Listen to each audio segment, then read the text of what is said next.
बिस्मिल्लाहिर्रहमानिर्रहीम। तो आज हम डिस्कस करेंगे कि डेप्रिसिएशन एक्सपेंस क्यों है, why depreciation is an expense. बहुत ही अहम सवाल जो इंटरव्यू में अक्सर पूछा जाता है और जिसका जवाब अक्सर लड़के गलत दे देते हैं।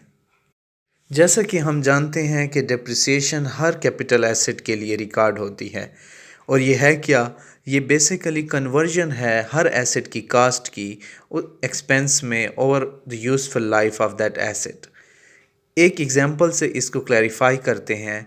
हम टाइम लाइन लेते हैं एक एसेट की। फॉर एग्जांपल एक एसेट जिसकी कास्ट है 50,000 और हमने एस्टिमेट किया है कि ये एसेट 5 ईयर्स तक सही काम करेगा, मतलब इसकी यूज़फुल लाइफ है 5 ईयर्स।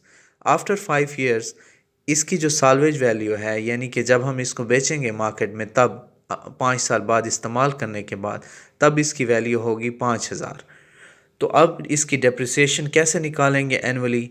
हम 50,000 में से 5,000 निकाल लेंगे क्योंकि ये 5,000 तो फिर हमें वापस मिल जाएगा और यूज़फुल लाइफ यानी 5 साल पे इसको डिवाइड कर देंगे। तो कितना आ गया? 9,000 आ गया। अब हर साल 9,000 क्या है, इसकी डेप्रिसिएशन है। फर्स्ट ईयर में 9,000 क्या होगा, इसकी कास्ट का 9,000 एक्सपेंस में कन्वर्ट हो जाएगा। दूसरे साल भी 9,000, तीसरे भी, चौथे भी, पाँचवें भी। तो अब ये जो कन्वर्जन हो रही है इसकी कास्ट की एक्सपेंस में, इस कन्वर्जन को कहते हैं डेप्रिसिएशन।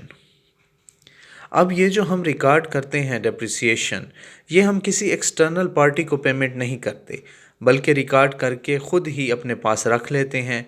ये एक्सपेंस ज़रूर है मगर ये एक्सपेंस हम किसी एक्सटर्नल पार्टी को पे नहीं करते बल्कि अपने पास क्या कर लेते हैं, सेव कर लेते हैं। तो फिर क्यों हम इसे एक्सपेंस कंसीडर करते हैं, वाई? तो इसका जवाब ये है कि डेप्रिसिएशन एक्सपेंस है। Why? Because it provides tax shield. Tax shield provide करता है। इसका क्या मतलब है कि हम डेप्रिसिएशन एक्सपेंस के तौर पर जब निकाल देते हैं तो हमारी जो टैक्सेबल इनकम होती है वो कम हो जाती है, जिसकी वजह से हमें क्या, टैक्स भी लोअर पे करना पड़ता है। तो this is the main reason कि ये हमें टैक्स शील्ड प्रोवाइड करती है डेप्रिसिएशन। दैट इज़ वाई हम इसको क्या करते हैं, एज अ एक्सपेंस रिकॉर्ड करते हैं। This is it for today. Thank you so much. Please subscribe करें फर्दर ऐसी वीडियोस के लिए। शुक्रिया।